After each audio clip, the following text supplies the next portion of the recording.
Muy buenas y bienvenidos a un nuevo capítulo de Espadas y Arados con Jonathan Zúñiga, el número 13 de la historia del reino suevo de la Gallaecia. Y aunque para muchos el número 13 es un número de pájaro de mal agüero,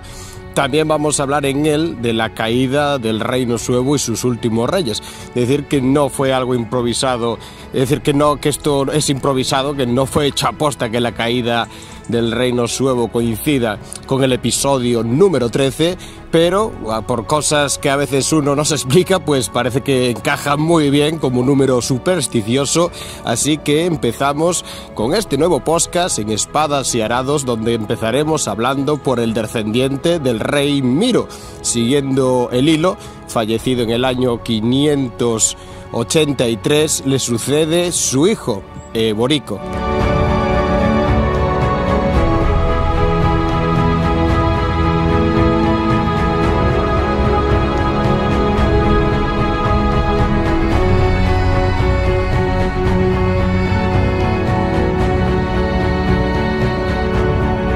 Y siguiendo así esta historia de forma cronológica, como si de un libro se tratase, recordamos que en el anterior episodio el rey Miro, tras su campaña en ayuda del hijo del rey visigodo Leovigildo, Hermenegildo, que se rebelara contra su padre, llega a las inmediaciones de Hispalis, Sevilla,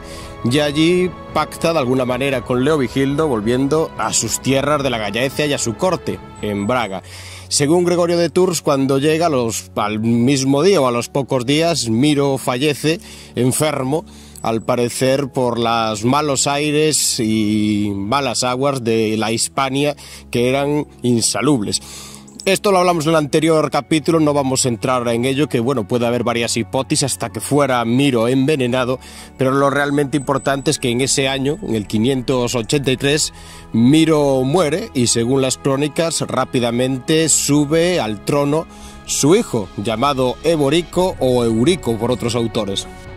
Y asimismo lo escribió en su crónica el cronista de ese tiempo, Juan de Víclaro, que dice: a Miro lo sucede su hijo Eborico en la Gallaecia. Isidoro de Sevilla, que suele copiar siempre a Juan de Víclaro, dice exactamente lo mismo en su crónica, pero añade que Eborico era un adolescente, es decir, aún no era una persona madura. Podemos opinar que viendo la época pues tendría entre igual 12 y 15 años, más o menos, por lo que era una persona aún muy joven, en un momento muy delicado, tal vez, para asumir la corona del reino suevo de la Gallaecia. Gregorio de Tours también lo menciona, pero le llama Eurico, que es el mismo nombre básicamente, pero bueno, de dos versiones, por así decirlo.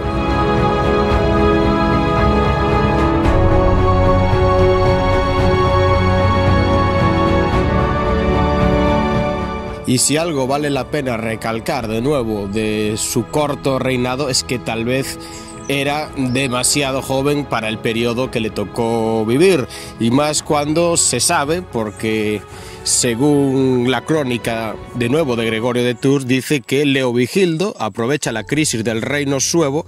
para mantener el pacto de vasallaje de Miro con su hijo, Eurico.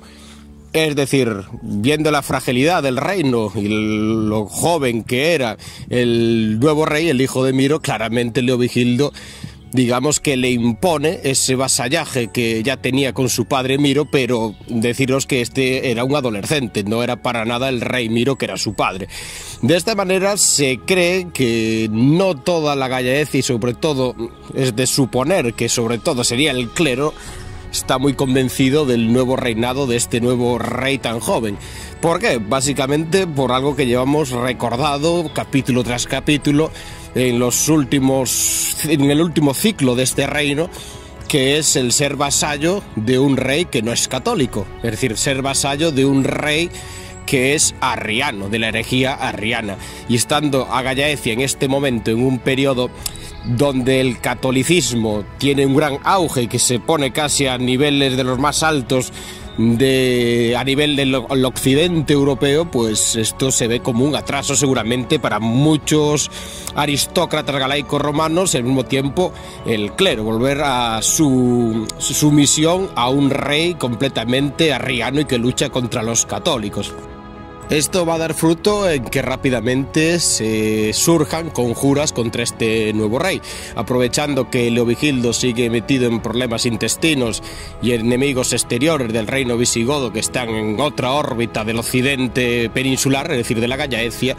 Se forman conjuras para derrocar de forma que no llegue a la guerra civil, por lo que vamos a hablar ahora, y así aparece un nuevo personaje que es Andeca o Audeca.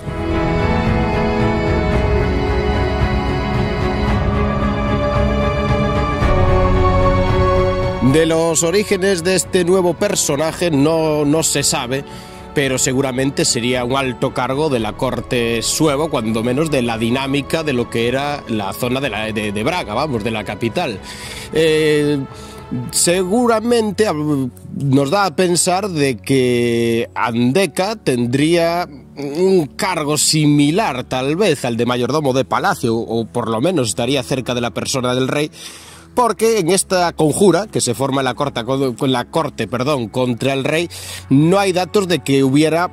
realmente un fuerte levantamiento militar, guerra civil o similares, sino que las crónicas, aunque se contradicen en algunas cosas, ponen que realmente lo que pasó es que esta Andeca sube al trono, es decir, usurpa, depone al joven Eborico y se hace el nuevo rey de la Gallaecia, por lo que da a pensar de que tendría un gran apoyo. Es decir, Andeca es católico, Eborico también lo era, pero parece que rompe los pactos de ese vasallaje con el rey Leovigildo, que era arriano, y esto hace que claramente esta conjura sea, digamos, entre comillas, pacífica, pero con un mal fondo, es decir, con un mal presagio, un mal futuro para el depuesto rey Eborico. Aquí también tendremos que añadir que la zona de la Bracarense, sobre todo lo que es el eje Braga-Oporto-Tui, es decir, lo que es más o menos hoy en día la zona de las Rías Baixas y todo el norte de Portugal, que cruza hasta Braga y baja hasta Oporto, por lo que sabemos del parroquiale suevo, sería la zona más catolizada, es decir, donde hay más parroquias con mucha diferencia, por lo que sería una zona muy católica, y que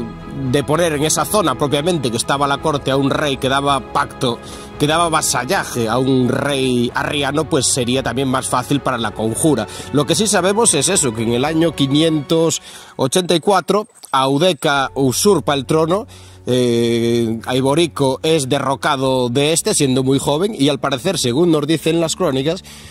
pero deciden no matarlo, es decir, lo hace a vida monacal, es decir, lo manda a un monasterio, y según Gregorio de Tours también nos dice que aparte de eso lo manda al exilio. No sabemos si lo manda a la tierra de los francos, su madre era franca posiblemente, o lo que hace realmente, pero sí que posiblemente el futuro de Eborico, que a partir de ahora no se sabe nada más de él, fue fuera de la Gallaecia.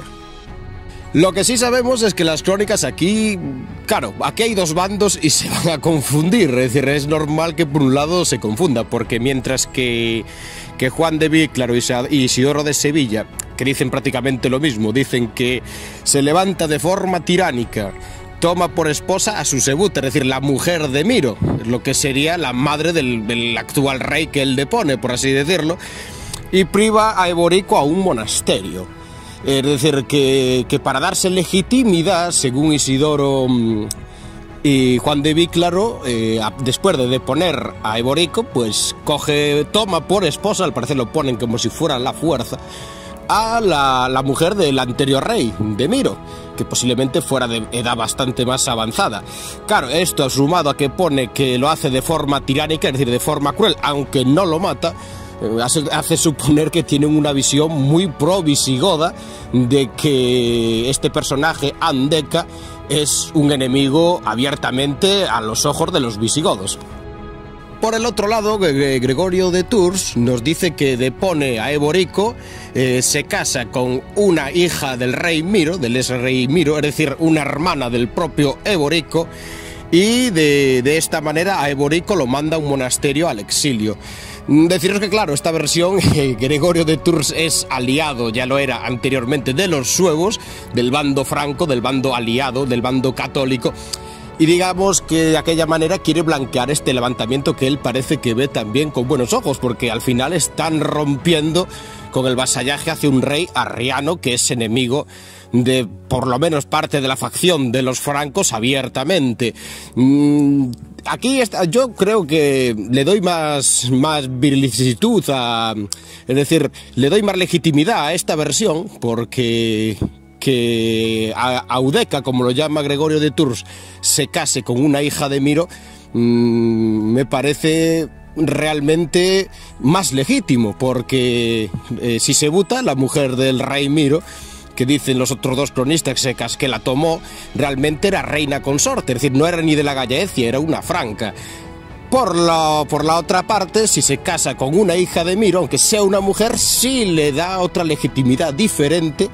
para poder levantarse y entronizarse como rey de los suevos, pues a fin de cuentas se está casando con la hija del anterior rey. Es decir, esta versión realmente, si lo vemos de un punto de vista más jerárquico, de un punto más de vista de estatus de la realeza, pues se le daría mucha mejor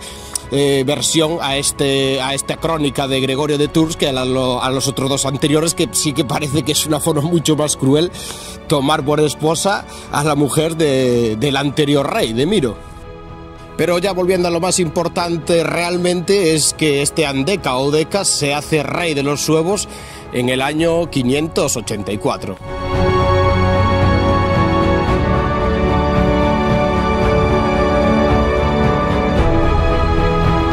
Y por lo que parece, en este corto periodo de más o menos un año, parece que hay una pequeña estabilidad en el reino. Aparte de romper ese vasallaje con los visigodos, seguramente con los ojos bien vistos por parte del clero galaico-romano, bueno, y también la nobleza sueva realmente, parece que hay una estabilidad porque Audeca acuña moneda, es decir, apareció una moneda en Portugal que pone Odiaca, que se cree que es Audeca, que es de esa época, y que tristemente fue robada en el año 1936, sí que pudo ser fotografiada, que ahí está la fuente de estos datos, pero que hasta hoy su paradero es totalmente desconocido. Una pena, pero bueno, esto tal vez es un indicador de que por lo menos se acuñó moneda, es que la legitimidad era total como rey, y que el reino gozó de un pequeño periodo estable. Recordar que rompiendo con los visigodos y reanimando esas alianzas, por ejemplo, con los francos, como vamos a ver un poco más adelante, el reino vuelve a cambiar la dinámica, seguramente el catolicismo vuelve a estar más acomodado, es decir, el rey vuelve a ser, aparte de que es católico, pues vuelve a tener aliados católicos, y esto hace que durante un pequeño periodo a Gallaecia vuelva a intentar encaminar su rumbo propio. Y aquí también voy a dar un pequeño dato, pues hay autores que piensan que Andeca ya no es de sangre sueva, es decir, que ese nombre puede ser más derivado de un nombre de origen galaico-romano, o algunos hasta lo llevan un autor a una base de nombre céltica y no germánica, es decir, que se puede dar el caso de que este rey sea el único bueno, y también el último, por así decirlo, que llegó al trono de la Gallaecia ya no teniendo sangre sueva, es decir, ya no siendo un suevo descendiente de suevos, sino un galaico, un descendiente de esos galaicos romanos, por así decirlo.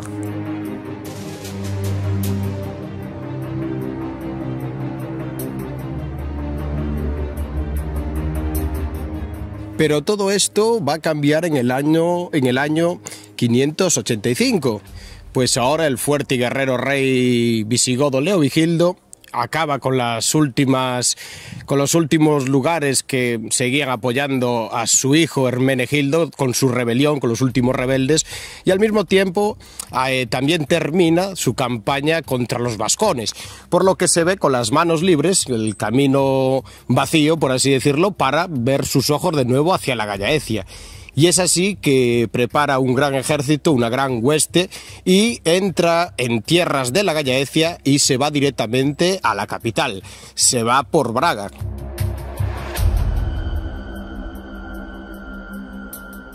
Eso sí, en su camino, según Juan de Víclaro, asola la Gallaecia, es decir, va acabando con los núcleos de resistencia, todos que se ponen a su paso, y llega a la capital del reino suevo. Allí algunos autores hablan de la batalla de Braga. No sabemos si realmente hubo una batalla en Braga. Sí, seguramente es muy probable de que hubo resistencia, pero finalmente Leovigildo consigue entrar en esta ciudad.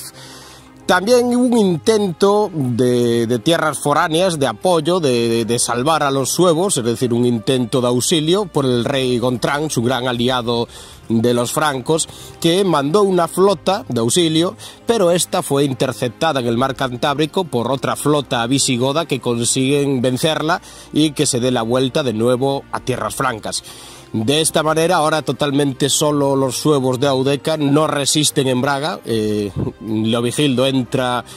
tal vez asolando, como dice Juan de Víclaro, en la capital y corte del reino, y de esta manera captura al rey.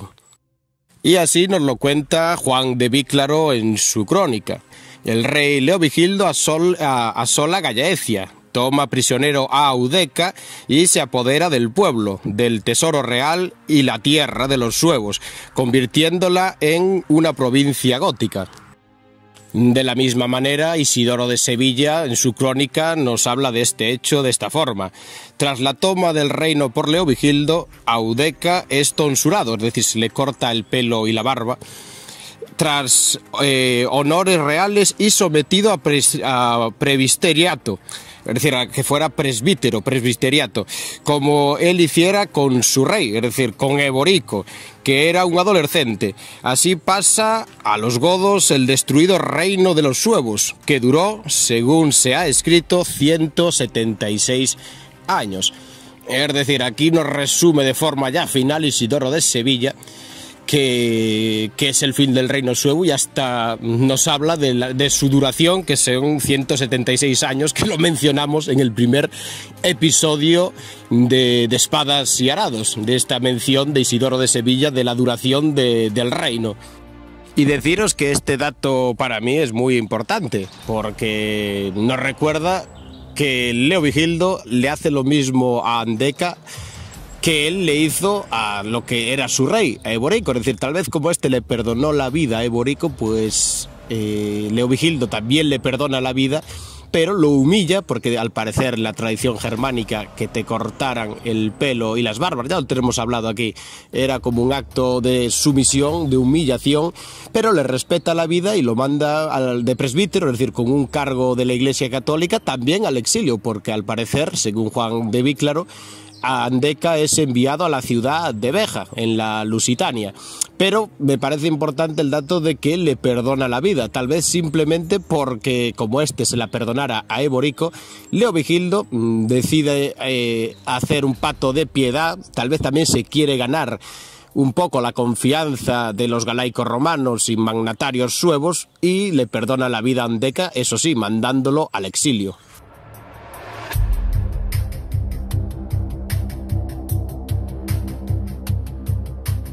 Pero este suceso no va a ser realmente y totalmente el final del reino. Sí, es el final de su último rey, pero cuando Leovigildo, con el tesoro real, abandona las tierras de la Gallaecia, hay un levantamiento y aparece un nuevo caudillo llamado Malarico, que sí que parece que tiene nombre germánico, suevo. Y este hace un levantamiento contra el rey e intenta de nuevo autoproclamarse rey. Y ahí también tenemos bastante bien informado de esto en la crónica de Juan el Viclarense, que dice: en Gallaecia Malarico se hace tirano y hasta quiere reinar, pero es derrotado por los duques de Leovigildo, encadenado y llevado ante el rey. Interpretando esta parte de la crónica, podemos deducir que este Malarico es un caudillo, se levanta en rebeldía contra Leovigildo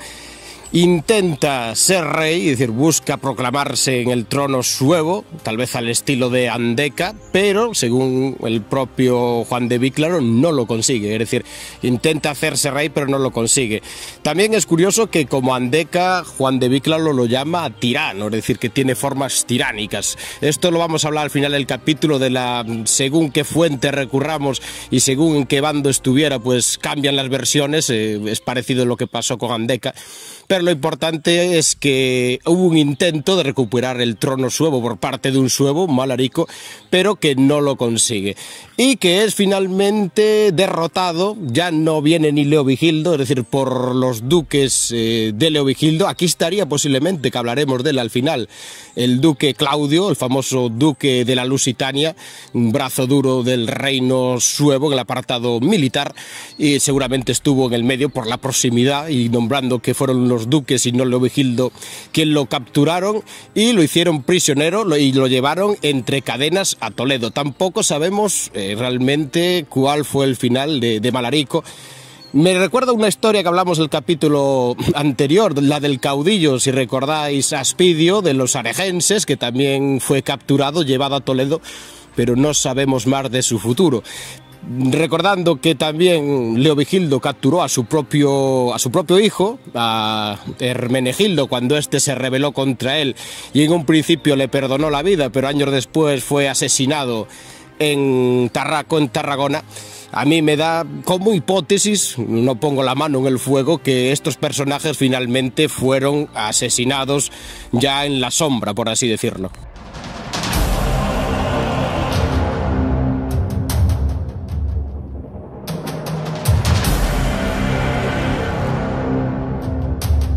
Y ya casi que por último, también resaltar que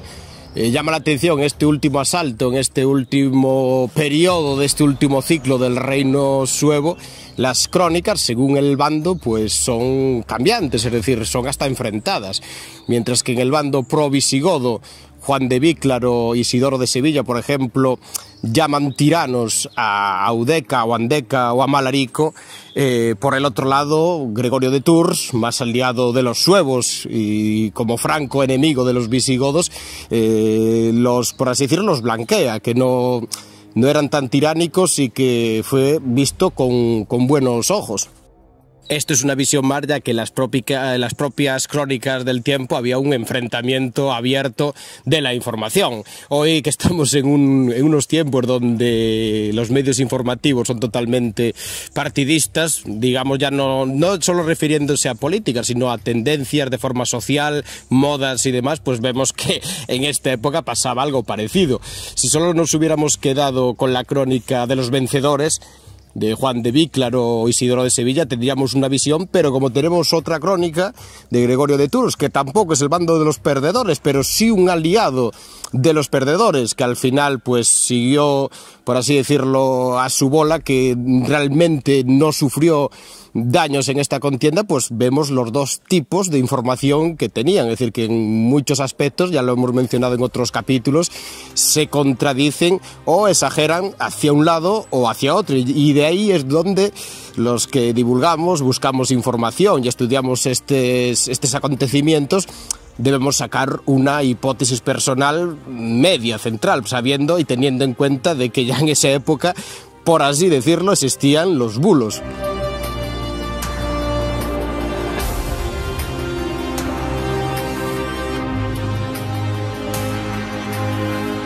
Y ahora, ¿cuál es mi hipótesis y resumen final de este pequeño periodo? Pues que Eborico sube al trono siendo muy joven, un adolescente, sube de forma improvisada. Miro parece que muere de una circunstancia que nadie contaba con ella y muy repentina, siendo un joven. Este adolescente sube al trono sin contar con ello, no tiene capacidad de maniobra ante un rey tan poderoso como era Leovigildo, acepta los pactos que tenía su padre con él y seguramente algo más aún, que lo hacen casi totalmente vasallaje. Eso molesta a las altas clases, sobre todo del clero de Agallaecia, que eran totalmente católicos. Otra vez volver a arrodillarse ante un rey arriano y hace que el levantamiento de este Audeca o Andeca, que para mí sería una persona alta en la corte, muy cercana al rey, porque de esta manera se hizo tan rápido, digamos, esta usurpación,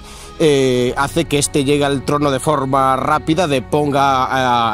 a Eborico, le perdone la vida realmente, porque al final solo era un niño, poco más que un niño,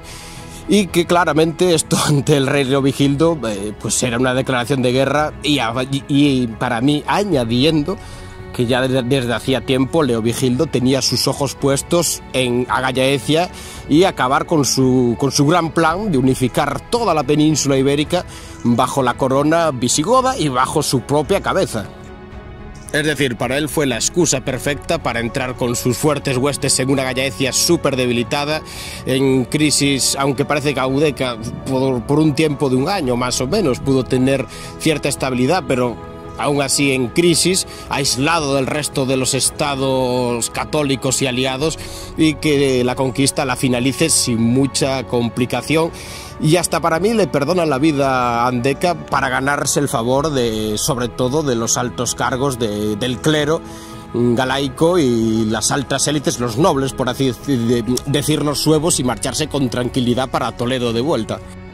Pero también unos tiempos tan convulsos y bélicos, que apareciera un nuevo caudillo como fue Malarico era de lo más probable. Es decir, que era cuestión de tiempo de que, estando él en Toledo, algún caudillo local suevo se levantara en rebeldía e intentara recuperar la corona del trono de Braga, porque esto ya pasara aparte, ya había antecedentes en el reino suevo de estos tipos de acontecimientos. Y así fue que aparece este Malarico, que ya es reprimido directamente y vencido por duques visigodos. Ya no viene Leovigildo, y es llevado a Toledo pues prisionero y encadenado. Esto para mí da dos mensajes. El mensaje primero es que ya no hace falta que Leovigildo venga a la Gallaecia para derrocar a un caudillo, ya lo pueden hacer sus duques, es decir, el control militar visigodo sobre la Gallaecia es totalmente real, y lo de llevarlo encadenado hasta Toledo es como una represalia. Es decir, al siguiente que se le ocurra hacer lo mismo, igual ya no va encadenado, igual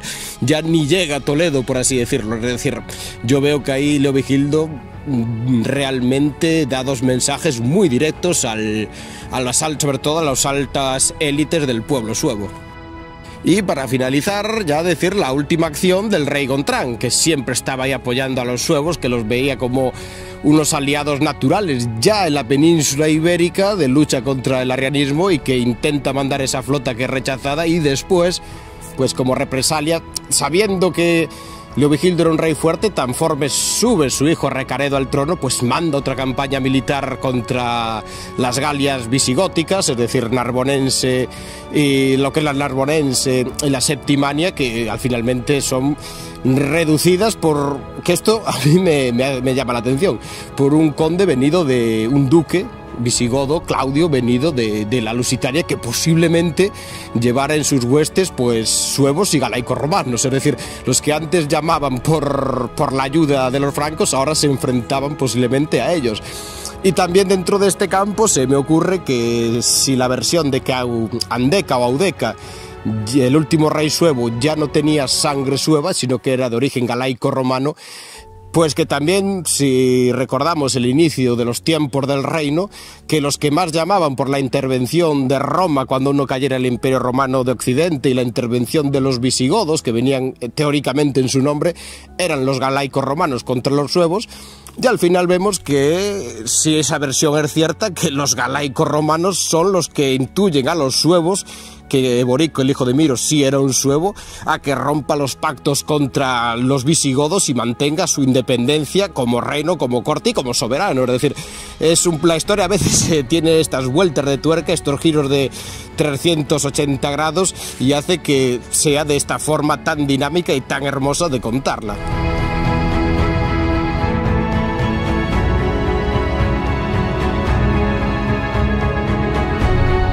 Y sin más, pues llegamos en este capítulo número 13, como dije antes, es casualidad que coincidiera con un número que para algunos es supersticioso, es de pájaro de mal agüero, y que coincide con el número del capítulo, con el final del Reino Suevo, pero deciros que esto coincidió así, no dio para más. Hemos hablado ahora de 176 años de reino legítimo como tal, con su más de 15 reyes, espero haberlo contado de la mejor manera posible, de haberme explicado también dentro de las posibilidades, metiendo algo también de mitología, arqueología y demás, de forma que se entendiera lo mejor posible, tratado las crónicas con máxima rigurosidad también que pude, pero deciros que no va a ser el último capítulo de Espadas y Arados. Me gustaría hacer otro capítulo con la visión de esa Gallaecia dentro de lo que es el reino visigodo, es decir, como provincia o como hasta reino, dentro de un reino mayor con corte con un soberano en Toledo. Así que decir que este no es el número 13, el último capítulo, que habrá más capítulos y después, quién sabe, pues saltar a otras partes de la historia de la Gallaecia e intentar dar una visión objetiva y de manera lo más rigurosa posible de lo que fue la historia de estas tierras del fin del mundo. Así que, amigos y amigas, os deseo que tengáis un gran día, que espero que os haya gustado este final del Reino Suevo y nos vemos en siguientes capítulos de Espadas y Arados. Desde estas tierras del fin del mundo, Jonathan Zúñiga os desea un saudiño y aburiño.